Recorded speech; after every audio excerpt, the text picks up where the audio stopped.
লবণ, এটা লবণ।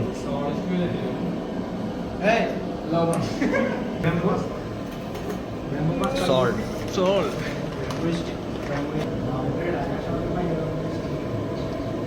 Enough.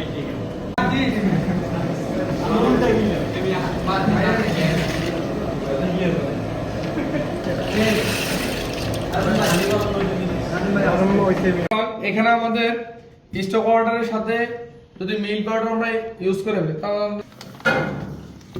স্টক অর্ডারের দুধ টেবিল স্পুন নাম বলে দাও নিলা। স্টক অর্ডার আর দুধ মিক্সিং দুধ আমরা চাইলে স্টক অর্ডার আর মিল্ক পাউডার মিক্সিং। এটা তো সয়াবিন তেল দিতে হবে, অলিভ অয়েল লাগবে না। সয়াবিন এমনি অলিভ অয়েল দেওয়া যাবে না। তোমার যদি বার্ন যাতে না হয়, বার্ন যাতে না হয় পুড়ে যাতে না যায়, এই কারণে আমরা দুধটা দেওয়া হচ্ছে। এক্ষুনি আমরা একটা স্মেল পাবো বাংলাতে ঘি মাখন মাখন ঘি হয়েছে আপনার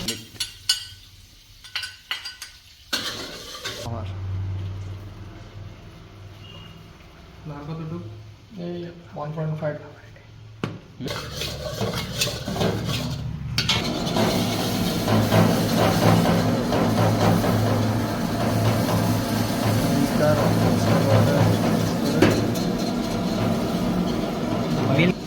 মিল্ক মিক্স।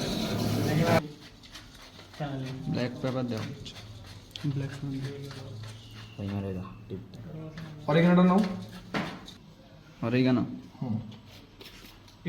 রো হচ্ছে আগেরটা, বাটার আর হচ্ছে গার্লিক, বাটার হচ্ছে ফ্লাওয়ার, এই তিনটা দিয়ে যে মিক্সচারটা মেক হয় এটাকে আমরা রেখে দেবো। এটা 3-4 দিন ভালো থাকে। সল্ট পরিমাণ মতো।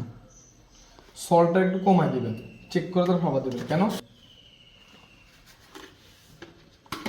চিকেন পাউডার চিকেন পাউডার,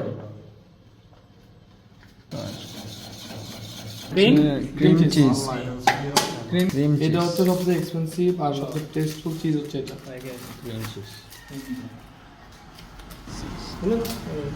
আর এটা কি বেয়ে দিছেন যে এটা এটা কি? রয়েছে এটাই হোয়াইট সস। ওর সাথে আমরা কি ইউজ করছি? লিকুইড মিল্ক ইউজ করছি। নো, অফ করেন ফুল দেওয়ার পর কারণ এই যে সয়া সসের প্রথম উপকরণ কি জানেন? ওইটা আমাদের এই দেখেন, এটার থিকনেস দেখছেন কিরকম? এটা সার্ভ করে অরিগানো